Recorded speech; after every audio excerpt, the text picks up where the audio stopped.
kände jag, nej, jag kommer inte på det här jobbet.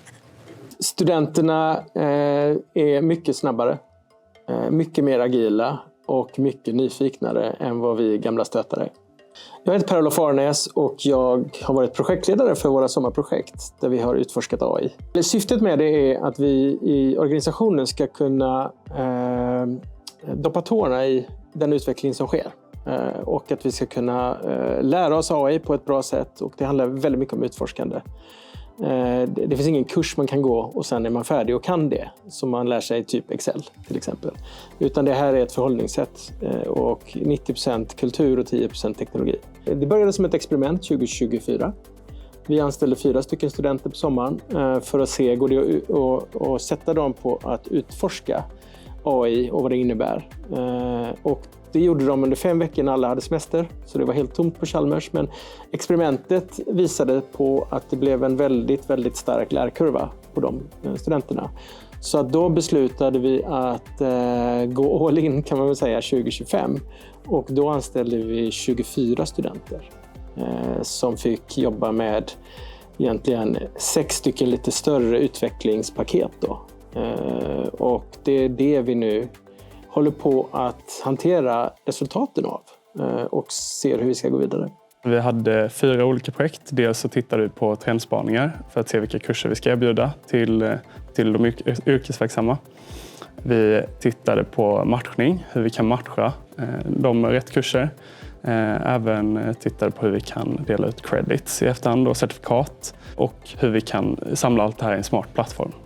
Jag heter Martin Sillerklint och jag har läst teknisk design här på Chalmers. Jag hade gjort ett exjobb som var lite kopplat till AI och kände att det var häftigt att lära mig mer, komma in i liksom den branschen, om man ska säga.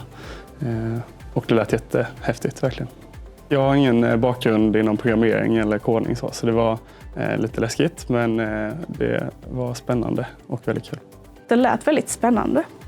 Jag tyckte beskrivningen lät liksom ovanlig på något vis, så att man får utforska, det tycker jag om. Jag heter Susanne. Jag pluggade teknisk design för min kandidat och sen pluggade jag interaktionsdesign på min master, men jag har en civilingenjörsexamen inom teknisk design. Jag jobbade med det som var mer studentfokuserat. Så vi hade 4 projekt som var mer liksom om studentens tid, men även efteråt. Vi kollade på hur man kan förbättra verksamheten och typ användarvänligheten på campus. Och typ, hur kan man navigera bättre på campus, hitta typ inuti byggnader, eller hur kan man förbättra för servicepersonalen på campus så att de får bättre ärendehantering eller typ materialflöden, sådana saker. Så allting som har att göra med byggnader egentligen. Jag heter Megan. Jag har en kandidat i arkitektur och teknik från Chalmers och pluggar komplexa adaptiva system på masternivå. Vi fick jättemånga ansökningar, 275 ansökningar, och hade en väldigt intressant rekryteringsprocess. Den var hemsk. Vi fick svara på väldigt många frågor.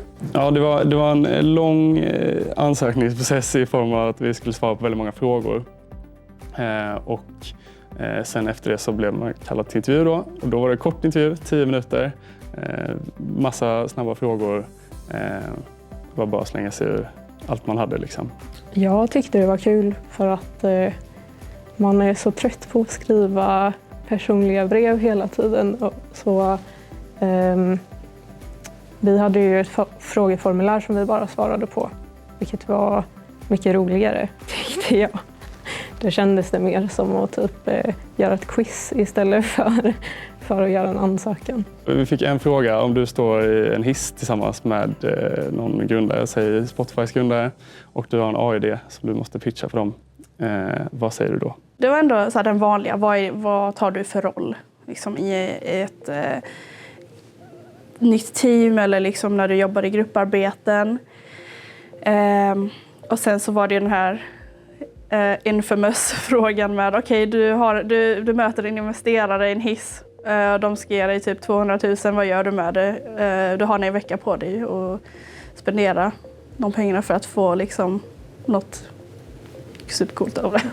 Jag minns faktiskt inte vad mitt svar var. Jag tror inte det var så himla bra, men det gick bra ändå. Jag tror den som alla pratade om var väl om man hade använt AI för att svara på frågorna. Det hade inte jag gjort. Och då, den var liksom den sista frågan som kom. Så då hade jag hade suttit där i någon timme och svarat på alla frågor.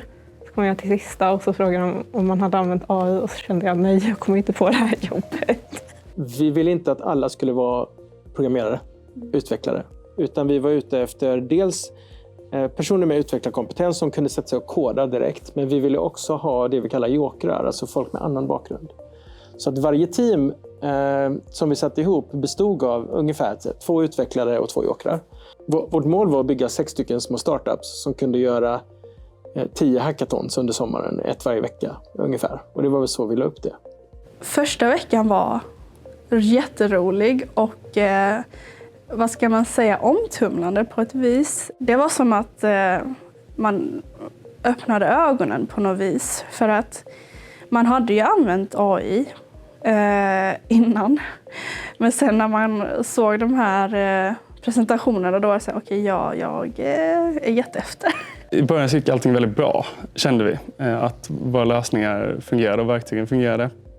Men sen efterhand så inser vi att AI kan vara lite snäll och ibland visa en bättre bild än vad som faktiskt levereras. Det kanske inte är just AI i sig som är det som är spännande utan att det finns så många nya möjligheter. När vi jobbade med det så kände jag att man kunde bidra med nya idéer. För att det är så nytt så finns det så mycket som inte har gjorts än. Så det är ju Sveriges roligaste arbetsplats att sitta på sommaren mitt i det här. Alltså de började ju producera prototyper redan första veckan. Trots att första veckan var full av massa korvstoppning och GDPR och tänk på det här och sånt. Så här funkar passerkortet.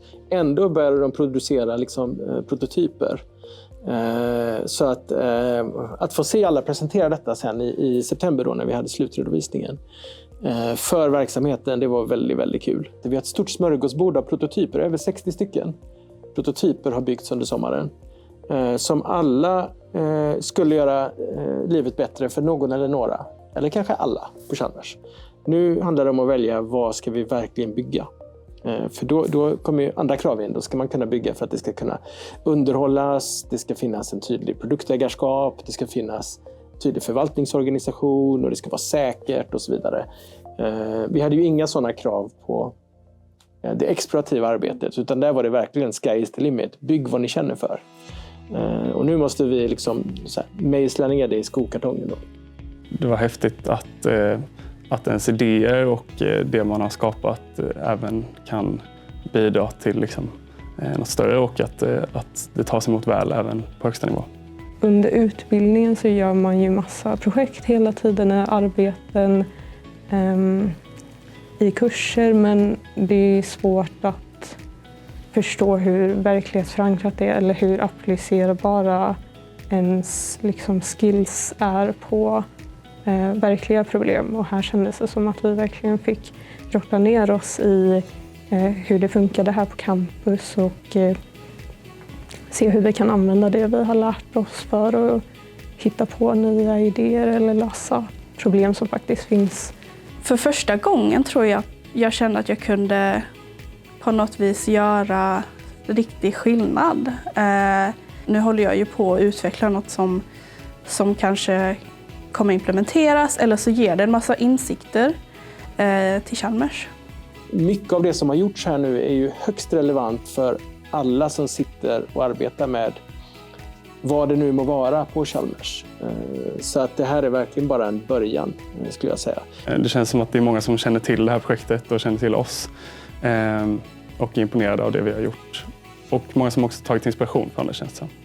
Jag har träffat många andra universitet som har liksom blivit väldigt intresserade av vad vi har gjort.